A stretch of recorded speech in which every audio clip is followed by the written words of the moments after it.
La cuarta lección de este discipulado es el corazón de por qué decidí hacerlo y por qué el Señor me guió también a realizarlo. Pocos temas se hablan de los negativos cuando uno comienza en Cristo, por ejemplo, el padecimiento. Y esto está en Romanos del 8, 17 al 23. Así que, hermano, el padecimiento, difícil llevarlo, pero necesario soportarlo. Gran verdad. Ser cristiano no es una vida color de rosa, libre de problemas y preocupaciones. Al contrario, en Cristo tienes más problemas. Mateo 5, 11 y 12, Marcos 13, 12 y 13. Pero también tienes la seguridad que al final de este camino angosto te espera un hermoso y eterno final. Mateo 7, 13, 14. Apoyo a la gran verdad. 1. Por otra parte, nos dio la seguridad de que apegados a Él, ya tenemos victoria contra las aflicciones de este mundo, pues Él ya sufrió y venció todos esos ataques. Juan 16:33. También antes de irse al cielo, nos dio la promesa de que estará con nosotros hasta el final de los tiempos. Mateo 28:20, sección B.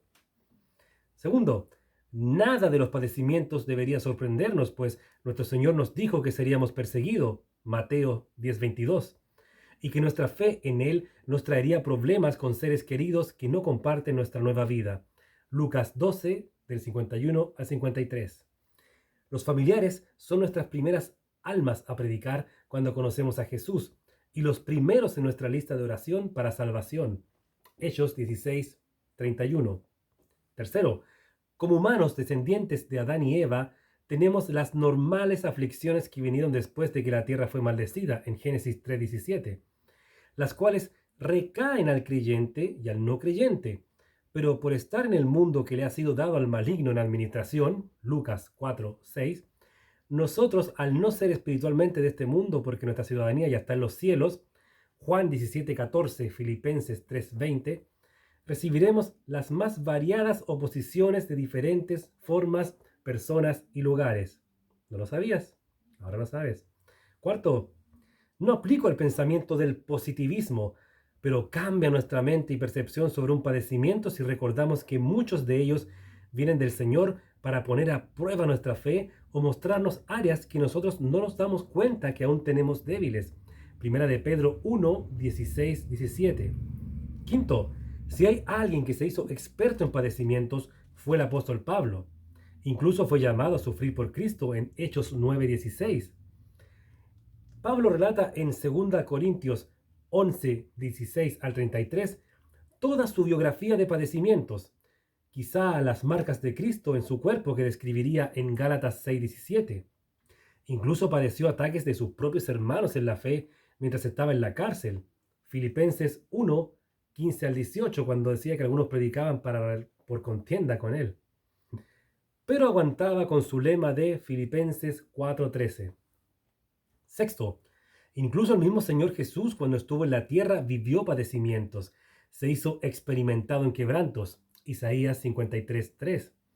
Desde antes de nacer, desde el riesgo que asumió María al quedar embarazada antes del tiempo del matrimonio, Lucas 1:34, los padecimientos de sus padres para encontrar en Belén una posada donde dar a luz, Lucas 2:7, pasando al peligro de morir por mandato de Herodes cuando era un bebé menor de 2 años, Mateo 2:13 al 16, y esto solo cuando era niño. Séptimo, de adulto se multiplica nuestra resistencia al padecimiento, pero también aumentan las áreas y personas que nos lo provocan. Citamos a Jesús y cuánto se habrá preocupado por el encarcelamiento de su primo Juan el Bautista, por la muerte de su amigo Lázaro, Juan 11:35, la contra que recibía en su familia por parte de sus hermanos, Juan 7 del 3 al 5, el no tener a veces dónde reposar su cabeza para dormir, Mateo 8:20. Y para terminar, recibió tentación directamente de Satanás, Mateo 4, del 1 al 11, pero Hebreos 4:15. Pero tal como el apóstol Pablo, todo lo soportó por amor a los escogidos. Segunda de Timoteo 2, verso 10.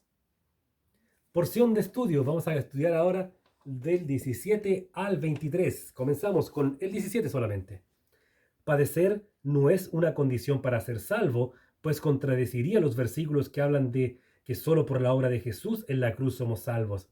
Tal como vimos en versículos anteriores con el Espíritu Santo, el padecer como creyente en cosas espirituales relativas a nuestra fe son evidencia del nuevo nacimiento. Esto lo vimos en el capítulo de la clase anterior, la número 3. La pregunta es, ¿has sido perseguido o has padecido por ser cristiano? La pregunta para el grupo de debate. 18, versículo. Un somero estudio o conocimiento de la Biblia nos recordará de toda esa eternidad que hablaron los profetas en el Antiguo Testamento y de ese reino milenial que aparece en Apocalipsis 20. Todo eso es mucho mayor a los 100 años que en promedio llegan algunos de larga edad a vivir. Así que aun cuando tengamos toda la vida un mal o aguijón como Pablo, será como dijo un predicador, una mala noche en un hotel que luego ni recordarás en tu vida. El apóstol Pablo nos muestra un ejemplo claro de cuando oramos, venga a nosotros tu reino, de Mateo 6:10, ya que en ese reino no habrá llanto ni muerte y toda lágrima será enjugada. Apocalipsis 21:4. Pregunta, ¿cuál es tu motivación para la pronta venida de Jesús? ¿Fin de aflicción personal? ¿Conocer en persona a Jesús? ¿O que Él juzgue el pecado del mundo? Versículo 19, 8:19.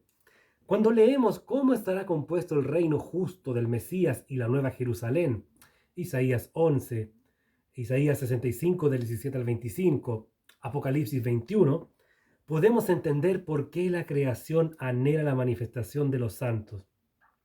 Esto no se verá en el rapto. Primera a los Corintios capítulo 15 del 50 al 52, Primera Tesalonicenses 4 del 13 al 18, que es cuando el Señor vendrá a buscar a su iglesia previo a los tiempos de tribulación mundial que describe el Apocalipsis. Ya que en esos 7 tristes años aún habrá personas que se sumarán a los santos, Apocalipsis 14 del 1 al 5, y la creación será la que recibirá trompetas y juicios de ira. De ahí, cuando haya aparecido el último hijo adoptado en Cristo, el Señor Jesús se manifestará sobre su caballo blanco con los hijos de Dios, o sea, nosotros, los santos. Apocalipsis 19:11. La pregunta es, ¿cuál fenómeno natural hoy en día tú puedes ver como gemido de la creación? Interesante, ¿no? Capítulo 8, veamos ahora los versículos 20 y 21. Recuerda, tú puedes pausar, leer esos dos versículos y luego sigues los puntos que vienen. Aunque ahora no hay pregunta, es una reflexión. Dice, al momento de morir Jesús, la creación se manifestó con un fuerte temblor, rocas romperse, un cielo oscuro y solo Dios sabe qué más. Mateo 27:51. No solo los romanos certificaron que verdaderamente Jesús era el Hijo de Dios. Mateo 27:54.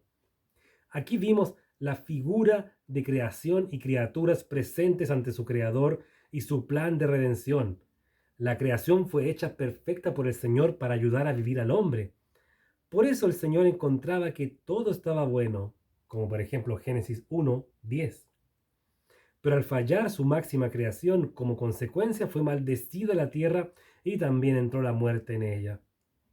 Versículo 22. La analogía del parto se refiere a la mujer que tiene mucho dolor previo a recibir la mayor de sus bendiciones de parte de Dios. Pero nacido su hijo, ya ni recuerda el dolor previo, sino que disfruta por completo de su pequeño. Señales antes del fin que podríamos ver como dolores de parto en la creación encontramos en Mateo 24:29 y Lucas 21:11. Hay algunas ayudas para la pregunta del versículo 19. Por años venimos escuchando que Cristo ya viene, porque a menudo han ido apareciendo pestes, terremotos y otros. Pero en esta época, el año 2023, ya hemos visto que pandemias y problemas financieros están teniendo un alcance global que se muestra como una buena alfombra para la venida de Cristo por su iglesia. Claro, si esa es la diferencia cuando éramos, hace mucho que se escucha, Cristo ya viene, hay señales aquí y allá, pero recuerden que Cristo toma la iglesia, se va y luego, nadie sabe cuánto tiempo, da espacio al gran dictador mundial. Por lo tanto, ahora sí estamos más cerca de la pronta venida de Cristo. ¿Por qué? Porque ya vimos que la pandemia fue algo de nivel mundial. Vemos violencia en los países a nivel mundial. Vemos guerritas por aquí, por allá también. Así que eso. Versículo 23. Nuestros gemidos internos son esos cambios que estamos sufriendo dentro de nuestras vidas. El dejar atrás nuestro orgullo, egoísmo, etc. Todo eso que se rompe para dar espacio a una creación perfecta. Es lo más similar al dolor de parto que recién mencionábamos. ¿Sientes tus dolores de parto interno? O sea, ¿sientes que ya estás dejando atrás algunos vicios, algunas actitudes? Luego sigue, la redención de nuestro cuerpo no significa que tendremos un físico de gimnasta o modelo. Habla de la liberación total del pecado que a diario nos hace zancadillas. Conclusiones. 1. Padecimiento llevado junto al Señor no va a causar molestias. Salmo 55, 22. 2. Mirando en aflicción y prueba hacia el Señor, será carga liviana un padecimiento. Mateo 11, 28. Y puedes agregar también Hebreos 4, 12. O sea, perdón, 12, 2. Puesto los ojos en Jesús, autor y consumador de la fe, quien puso el gozo delante. Última conclusión, es mejor padecer por Cristo que padecer a favor del mundo. Primera de Pedro 4, del 12 al 19. Queridos hermanos, este ha sido el paso 4 del discipulado de Romanos 8 para nuevos creyentes.